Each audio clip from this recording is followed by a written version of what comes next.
Good Tuesday afternoon. Thank you for hopping on NCSA Live. I'm David Kamisic, Senior Recruiting Manager here at Next College Student Athlete.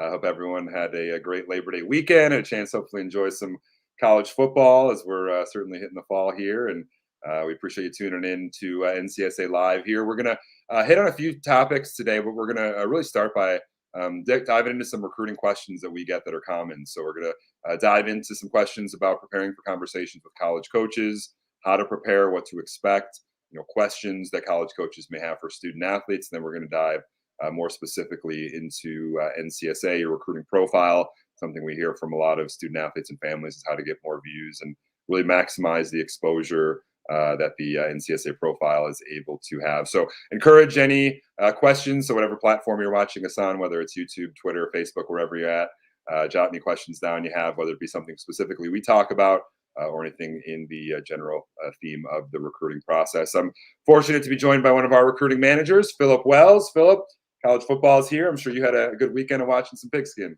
Oh my goodness, I'm extremely excited that football is back. Again, college football, we got the NFL coming up here this week. A lot of exciting stuff, but mainly, David, we obviously have a lot of exciting stuff to go over today, really with the excitement when it comes to connecting with a college coach. So couldn't be happier to be here with you. Yeah, it's something that we hear a lot about, right? Obviously, conversations with college coaches is a big step in the recruiting process. It's not something that's going to happen right away. There are steps that need to take place in recruiting before a coach is picking up a phone and calling you, or certainly these days, a lot of face-to-face on Zoom or on video chatting with college coaches. So what we really want to start off is really how to prepare for calling college coaches. Again, as a student athlete, that's something that you have the ability to do. You have the ability to pick up a phone and call a college coach really at any point during high school. Coaches, they're limited, they're restricted in terms of how and when they can reach out to a student athlete, but there's really no restriction on a student athlete picking up a phone and calling a college coach. So, Philip, let's start with you. You're a student athlete. You're kind of getting your energy together. You're not being scared. You're picking up the phone. You're calling a college coach. You're not DMing them. You're not texting them, emailing them. What are some things that you can do as a student athlete to prepare for a potential phone conversation, a Zoom conversation that you may have with a college coach that's interested in recruiting? Because obviously that's a big step in the recruiting process and a big way for a student athlete to make an impression on a college coach. Absolutely. First and foremost, I would say it's okay to be a little bit scared. This is a big deal. Speaking on the phone with a college coach is a huge deal impacting your recruitment. So it's okay to have some of those butterflies in your stomach. It's okay to be a little bit nervous. But the more we can prepare, the smoother the call is going to go. Don't wing it. This is not the time to wing it. Okay, we have to remember that college coaches, they've been doing this thousands and thousands of times for a number of different years. And, in some cases, some college coaches may have been doing this, longer than your age. So definitely know that going into it. The more we can prepare, the better. Okay, when a college coach is going into this conversation, they have likely spoken with a plethora of student athletes, from those very, very much prepared and those not so prepared. So within that, different things as a student athlete that you want is making sure you can do your research, making sure you can be prepared going into it, because ultimately that's going to open the eyes of a college coach. If you can show how prepared you are in a call, that's going to impress that coach, because the chances are very high that, again, that coach has spoken with tons of different athletes in tons of different positions. So be prepared going into these calls. It's going to pay off dividends when it comes to really the perception that college coach gets from who you are as a student athlete. Now, we obviously want to practice. Okay, we want to have like a mock scenario of your potential conversation with a college coach. So when it comes to preparing, practice. Think about, some of the topics that you want to discuss. You practice with a friend. Okay, that helps a whole lot when it just comes to your comfort level. If you're a little bit nervous going into it, get some repetition down before you actually speak with that college coach. That way, it can almost feel like it's the second or third time around when it comes to connecting with that coach. Now, also, think about a script. Think about a call structure. There's a certain couple things that you're going to want to think about when it comes to structuring your call. And it almost correlates to anything that we do. Number one, we got to have an intro. Okay, we got to have an introduction when it comes to the structure of our call with a college coach. And what is that intro really there for? to make sure you can introduce yourself to that college coach so they can know who you are and why you're calling. Outside of that, right after your intro, the coach needs to understand why you're interested in their program. Okay, they need to understand why. And then lastly, as far as that overall outline of things when it comes to your call, that coach needs to understand, hey, what do next steps look like? Okay, we know you're interested. Okay, we know why you're interested. Now tell us about next steps. And this is going to pay off dividends when it comes to the structure of your call because the college coach is going to pick up on it. If you have it this, and this in a structured format versus, coach, I seen you guys had a good game yesterday. Oh, tell me about your grades or tell me about your academic requirements. Oh, what did you do last weekend, coach? We got to be structured. We can't go into it winging it. So be structured. Make sure you're practicing with a friend and practice that overall outline as it pertains to what a call could look like. Yeah, most times than not, if a college coach is going to be getting on the phone and talking with you or getting on Zoom, they've probably seen your video, they've evaluated you, they probably have an idea as to who you are as a student athlete and a potential recruit. So as much of it's an opportunity for them to get to know you as a student athlete, it's also an opportunity for you to really get to know them as a coach and individual outside of what you may have researched online or what you saw on a game that they had last week or what you see on the school website. So again, as much of it's an opportunity for that coach to get to learn about you, it's really an opportunity for you to pick their brain as well and get to find out more about their program. So again, if you haven't been to the school website, if you haven't visited their roster, if you haven't looked at how they've done or what their season's looking like, that's all stuff that can stand out and be impressive. You should know that as a student athlete. Who am I talking to? What's the history of this coach, their program? Are they a new coach to the program? Have they been there for a long time? There's a lot of different things that you can figure out as a student athlete to put you in a better place to really have that conversation. Because again, first impressions mean a lot, and not just in the recruiting world, in the world in general, right? So if you can really make a strong first impression and come prepared and come having rehearsed, as Philip mentioned, and taken some practice sessions or reps with your parents or someone at school or a friend of yours, whoever, just to kind of get that comfort level in terms of, what can I be talking about to that college coach? So again, make it more about just the athletics, make it more than just about asking for a scholarship, know about their major, the size of their school, find out as much as you can about the campus, the culture of the school. It's not just a conversation about sports and recruiting, but you're ultimately as a student athlete trying to figure out, is this a school? Is this a place that I want to spend 4 to 5 years of my life at? And is this a coach that I'd be comfortable playing for 4 to 5 years? So a lot of certainly important things there when it comes. But again, the more that coach can get to know you, then you can get to know that coach, really start to build that relationship.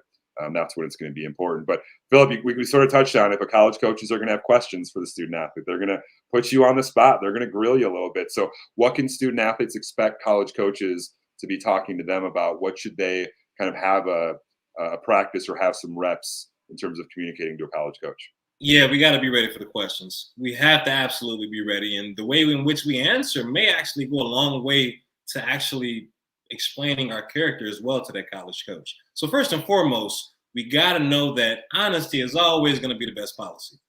Okay, when a college coach is asking you a question, honesty should be at the front of your head. Always be honest, no matter what the question is. Okay, college coaches in a lot of cases may be able to actually spot check that answer that you gave. And if it doesn't match up, if the college coach in the back end finds that you weren't honest, that can be a big problem when it comes to you listed on their prospect list. Outside of that, also, we might get a question that we're not necessarily knowing the answer to. If you get a question where you necessarily don't know how to respond or you don't know the answer, don't be afraid to let the college coach know, hey, I'm not actually sure about that answer right now, but I will get back to you. That goes a long way when it comes to college coaches. That shows that, hey, you didn't just look to make something up. If you don't know the answer, that's okay. Let the coach know and let them know that, hey, you will get back to them right away when you find that answer. That goes a long way. But let's talk about some of those potential questions.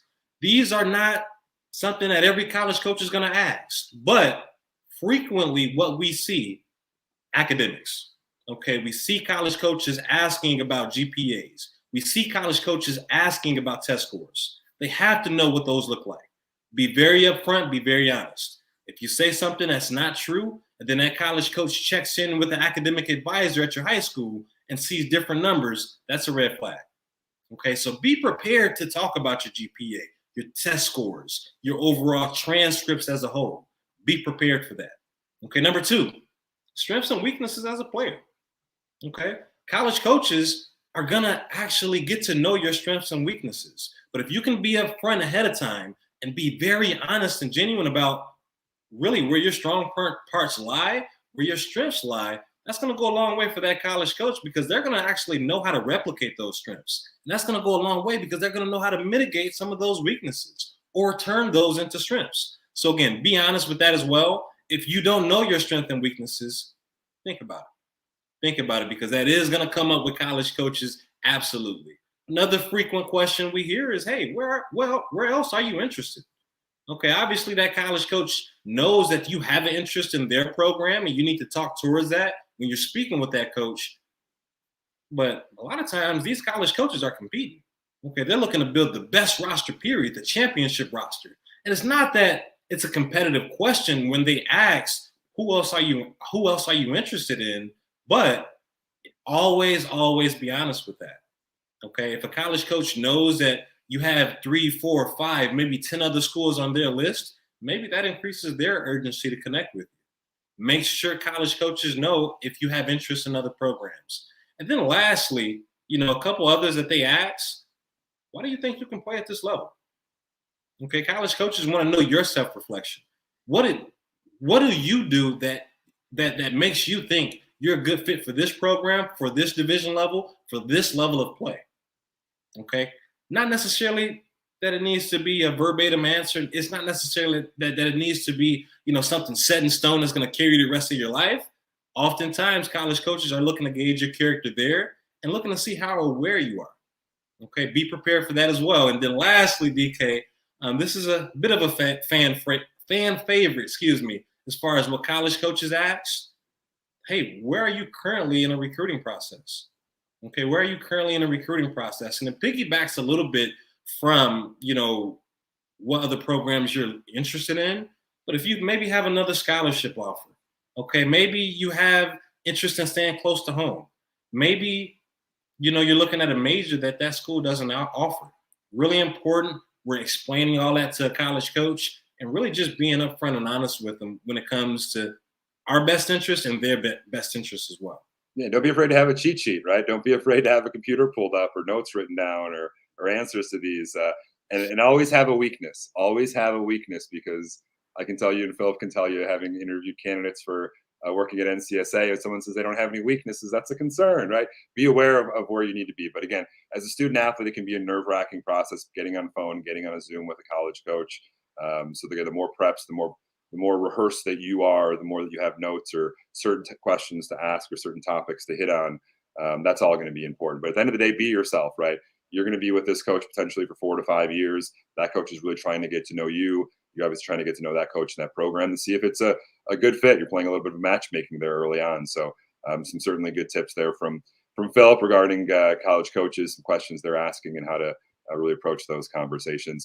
The other big topic we want to dive into before we dive into any questions you guys have, and again, any questions you have, jot down there at the bottom of the page. But how do I get more coaches to view my NCSA profile? So just to take a step back for those of you that are new to NCSA and really unfamiliar with our network, we host a network of college coaches and student athletes across 37 sports. So student athletes are able to set up an NCSA profile. It ultimately serves as their resume for college coaches. So it houses all their academic, their athletic, their video, any sort of information that a college coach would need on a student athlete is accessible in their recruiting profile. So coaches from throughout the country come into our network to evaluate athletes, whether they're looking for a running back in the 2022 class, whether they're looking for a left-handed pitcher in the 2023 class. They're able to use our network to help them identify and evaluate student athletes. So some easy ways to get some additional views to your profile. Number one, if you don't have one, ncsasports.org, get a profile set up, reach out to us. It's an important piece in having an online presence in the recruiting process, but you're going to need to put your key stats on there. So in addition to, the sports side, your key stats, your measurables, a highlight video is going to be really important.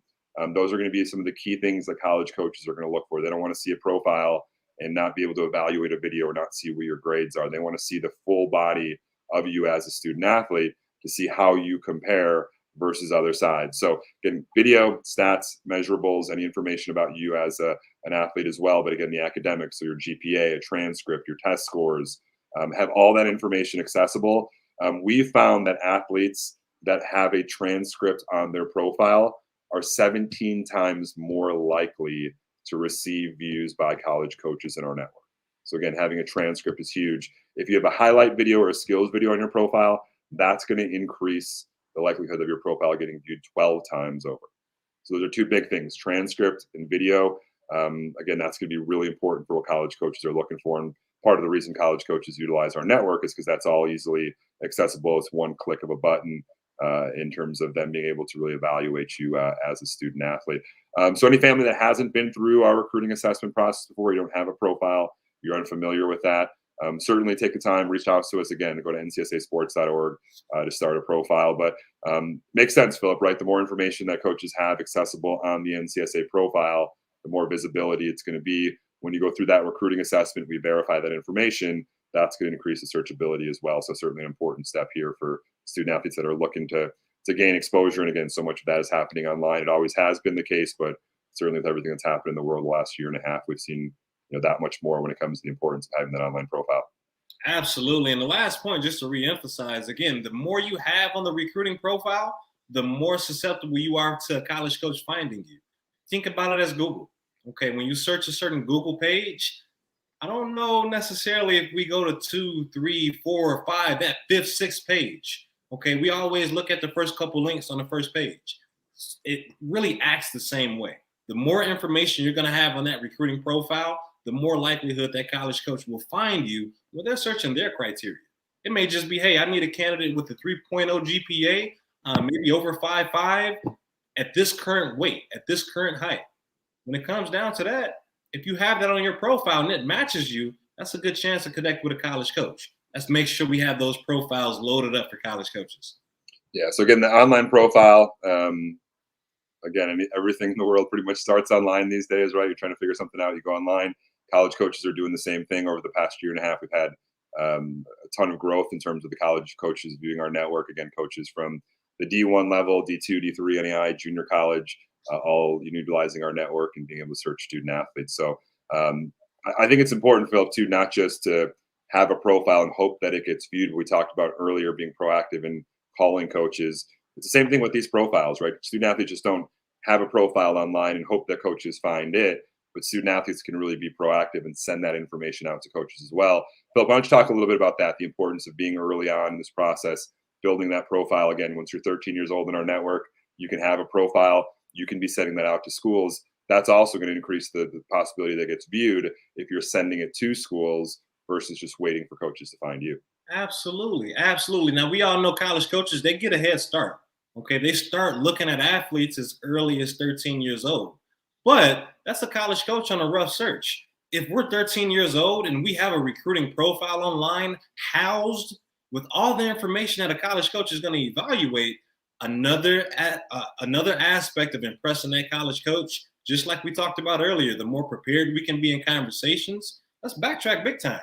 Before we ever get to a conversation, if a college coach can receive an email, can receive a link with all the academic information they're going to need, all the athletic information they're going to need, wow, that's just going to jump the gun ahead of time. That's going to really kickstart your relationship with a college coach. And if it's 8th grade, if it's freshman year, and we're sending our profile out to college coaches to drive engagement from college coaches, oh my goodness, by the time it's freshman year, sophomore year, junior year, college coaches know who you are, really how you entered the recruiting process and how you've progressed throughout the recruiting process. So that way, when we get to the back half of junior year, when we do get to senior year, college coaches have a very in-depth view of who you are as a student, as an athlete, maybe as a young woman, as a young man, and they're feeling that much better about bringing them into your program.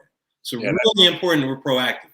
Yeah, and I think that's important, right? Because again, when we talk about phone calls with college coaches, that's not happening all of a sudden. A coach sees your film and calls you the next day, right? There's steps, there's processes. Coaches are building lists, they're crossing names off, they're circling names, they're adding names. This is a long process for a college program. So again, the more of a student athlete that you can take the right steps early on, come junior year, come senior year, when coaches are having these more personal conversations, that's going to lead to that point, right? So being proactive earlier, taking the initiative. Again, as a freshman in high school, I can email any college coach in the country. And coaches can send out generic information to me, but they can't directly reach out to me with phone calls or emails. So again, coaches have restrictions. They have limitations in terms of what they can do. But again, as a student athlete, you can take that initiative, and that really shows that coach that you're wanting to attack this process, and you're not just sitting back and waiting and hoping that something happens. I think, Philip, the families that we talk to, they see the most success when they're proactive early on. They're doing the right things and not just sitting back waiting, hoping that stuff lands in their lap, and then all of a sudden it's junior year, nothing's happening, and they're starting to panic. So the proactivity early on is an important piece to leading up to some of these more important steps in the recruiting process. Oh, absolutely. And another point I'll make there is when we think about relationships and in some cases how genuine they can be, it makes a whole lot of sense. If a college coach finds you and you're a good fit for their program, great. You exchange some communication back and forth, great. But now sometimes that college coach may have to question how genuine of an interest you may have in that specific program, in that institution, in the athletic side of things. But if we have that same relationship built upon the student athlete being proactive and reaching out to the college coach to start that interaction, well, guess what? There's no question when it comes to how genuine that student athlete is in that program, because as a college coach, I didn't go fishing for you. You found me as a college coach, and now it's a good overall interaction for both parties. So just take that as a note going in. When reaching out to a college coach, it does so much more than just whatever that conversation is going to be held towards. It's going to explain a whole lot to that college coach about your character, you're willing to want to play in college, and what you're willing to do about it. Yeah, I think especially for the smaller division schools, the D2s, the D3s, the NAIs that don't have these huge recruiting budgets, they're relying on student athletes to reach out to them. If I'm a college coach at a D3 NAI level and student athletes reaching out to me, I'm taking that as a good sign, because I'm not getting as much of that as a Division I program, a powerhouse that's maybe getting thousands of kids emailing them every week. So a lot of good stuff there from Philip, and in terms of the communication with college coaches, again, being proactive, getting that profile built, all some great steps here along the way. We do have some questions coming in, so I want to start answering some of these. Again, if you have any questions, jot them down there. Again, whether it's anything we talked about in recruiting or anything with this specific Facebook Live. But Bryce's first question, hopefully we're reading this. We are, Bryce. College student athlete, hopeful, wanting to walk onto a school. He doesn't have any film, though, to show his coach, Philip. So what do you do if you're a student athlete at this point and you don't have any film, knowing how important film is to get evaluated by college coaches? Where do you go from here? Yeah, film is going to still be extremely important, even if we can't necessarily get film in competition. Okay, film is still going to be really important to showcase to a college coach. So that might mean skills video. Okay, getting out there on the practice field, getting some shots of movement, technique, showing a college coach that you're more than just someone on paper shooting out emails and more than just a live voice on a phone, making sure they can still see something. Okay, you still need to extend your athleticism, even if it's not in competition. And I think the biggest part about that, and the beautiful part, is college coaches have been in the pandemic as well. So they understand in a lot of cases, and they're way more lenient and more flexible at this particular time when it comes to getting that skills video and not necessarily always being able to see video in competition. Cool, good stuff there. We got a comment here from Bridget that I want to share. It's always nice to hear some positive feedback here. But Bridget said NCSA was key in getting coaches' attention for their daughter. She had multiple options on where to go to play. I truly believe that she would not have gotten those options without NCSA. So that's awesome to hear, Bridget. Hopefully your daughter's doing well. If she's playing at the college level, that's awesome, and stuff that we love to see. But again, the importance of having an online profile that, again, is accessible to coaches throughout the country. Let's get to Tony's question. Should you email coaches and fill out questionnaires in your sophomore year, even if coaches can't respond until junior year? I'm going to take this one, Philip. Absolutely. And here's the reason why. If I'm a college coach and I have my recruiting boards, I have my seniors, my juniors in high school, sophomores, and freshmen, I'm already building my list of freshmen and sophomores who I'm keeping an eye on. So all of a sudden junior year doesn't hit, and all of a sudden I turn, okay, let's see what juniors are out there. Let's figure out who we want to call. If I'm a coach, I've done my research. I followed the freshman class into their sophomore class that's turning into juniors, and I have them ranked in terms of who I want to prioritize for junior year to start calling. So that's why it's important to send out the emails early, to fill out questionnaires.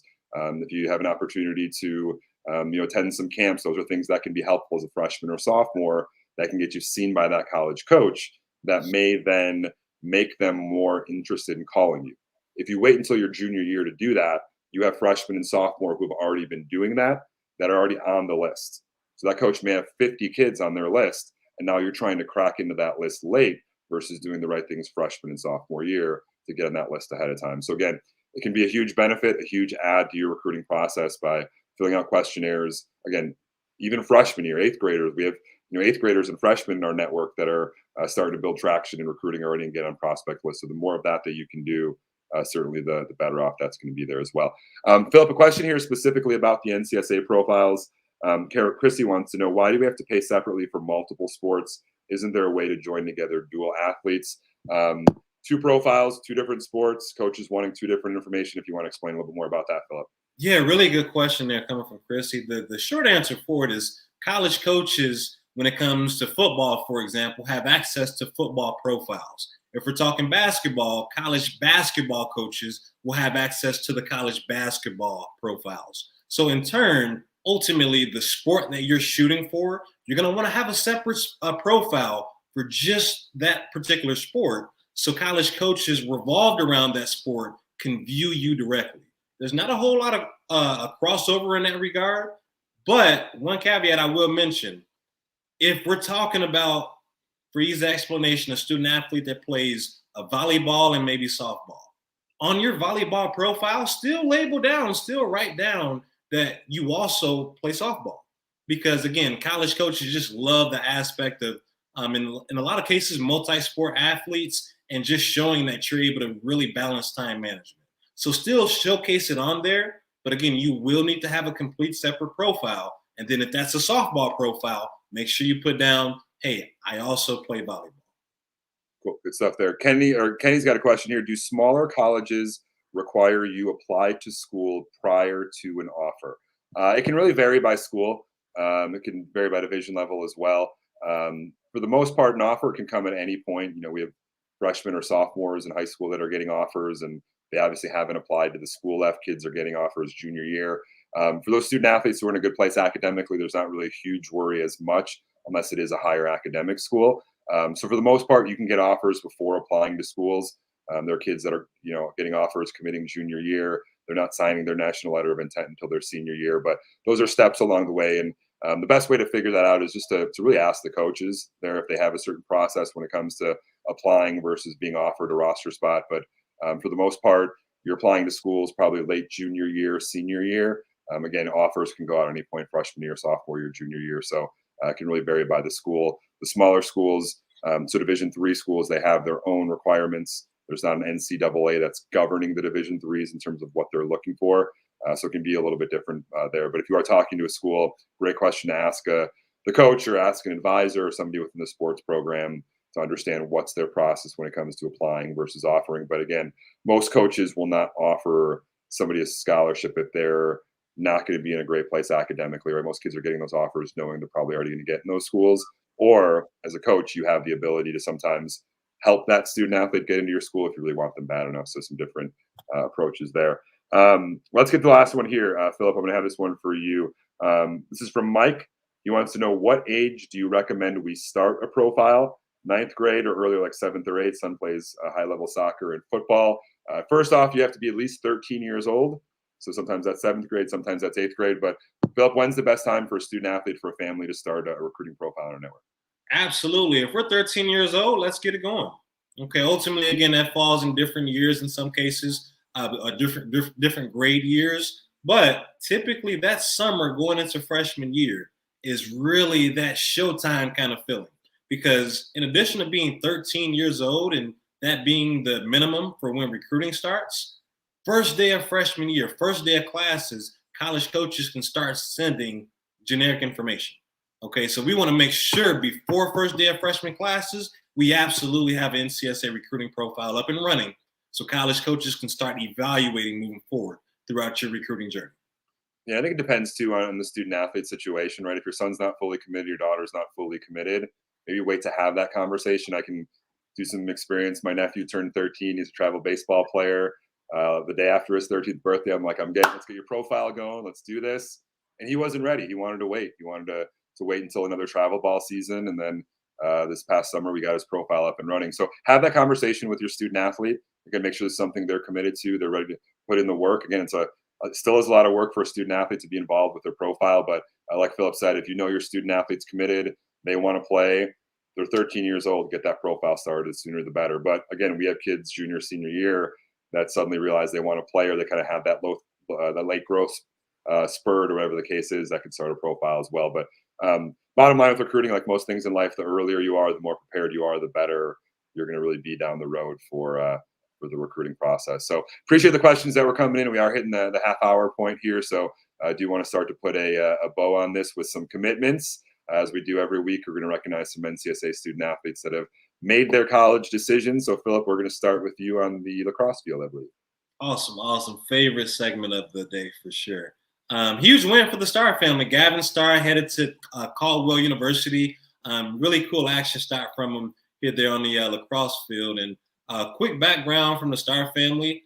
Just in 2020, Gavin's older brother actually went off and committed to college as well to play lacrosse at Mount St. Mary's. So that was really cool to see. Just now got the little big brother heading off to college as well. They're really excited for Gavin. He's a guy who's been working on his recruiting profile for a long time now. Tons of different updates from him. He logged into the profile 357 times over the course of the time period in which he had his NCSA profile. And just like we talked about earlier, Gavin is someone who's really active in the recruiting process. Even, taking things back all the way to 2017, when he first got his recruiting profile, immediately started to reach out to college coaches, email college coaches. And obviously, in a pandemic, these last couple of years here, looking at Gavin being able to accomplish a huge milestone, going to Caldwell University, just a great milestone. So again, congrats, Gavin. Hopefully it's exciting in the household, joining the older brother just when it comes to playing some college lacrosse. And we definitely wish the best to you and the family. I bet they've had some good games in the backyard, I'd imagine, over the past years. Another student athlete that really started the process early and got off to a great start, Savannah Aruda from California, goalkeeper, committed to play D1 soccer at UC Irvine. Nickname, Philip, the Anteaters. Oh, my goodness. UC Irvine Anteaters. But Savannah and her family started the profile at the beginning of her freshman year. Her profile appeared in more than 1,500 searches by college coaches. So again, we talk about coaches using our network. Coaches have the ability to search student athletes. Savannah's profile popped up again a ton of times. She was being followed by 60 plus coaches, had a ton of views on her profile, and at the end of the day ended up staying close to home in California to continue her collegiate career. So congratulations to Savannah getting that Division I opportunity. Very good. And last but certainly not least, we got Talia Harper here. A huge congratulations to Talia. And she's just looking like, from that action picture, that she's just ready and motivated. But overall, Talia, another special story. Started with NCSA a little bit back in the beginning of 2020, or towards the end of 2020, actually. And even in that short time period, Talia, she logged into her recruiting profile over 250 times. Okay, so it just goes back to talk about, hey, you don't just have an NCSA profile and then want everything handed to you. These student athletes who are crossing the line, Talia going to a Division I program, she put in the work on the field, in the classroom, and online, and via phone, connecting with college coaches. And obviously just a huge congratulations to see it pay off, Talia, and going over, headed to California State University. And again, she's from California as well, heading to a D1 program, not too far from home. Really big deal there for Talia. So huge congratulations there to the Harper family as well. The Matadors, the Cal State Northridge Matadors, Philip. See, you learn something new every day, my mom always There talks. we go. The nicknames from you. You're never going to forget the UC Irvine Anteaters, and you're never going to forget the Cal State Northridge Matadors after today. So I know those Anteaters, that's stuck. Gotcha. Awesome. So again, a lot of good content here. Again, I think the importance is for a student athlete, if you don't have an online presence in the recruiting process, you're missing out. Obviously, we're biased. NCSA is the biggest network in the country, the best at what we do. Get a profile built. That's going to eventually, hopefully, lead to the point that you're having conversations with college coaches. Again, as a student athlete, can be a very scary thing at times, but the more preparation you can do, the better off you're going to be in your recruiting process to hopefully make a great impression and hopefully find a great opportunity to play in college like the three student athletes that we just hit on. So Philip, always a pleasure. I know you and Kyle Winters are back here next Tuesday, 2 p.m. Central, to keep the knowledge going. So we'll look forward to running into you guys again next Tuesday, 2 p.m. Central time, as we do every week. But other than that, I hope everyone has a great rest of their week. It's a short week. Enjoy it. Football's in full swing this weekend, so I hope everyone gets a chance to enjoy the games this weekend. And Philip, always a pleasure. We'll talk to you guys here next Tuesday. See you, everybody.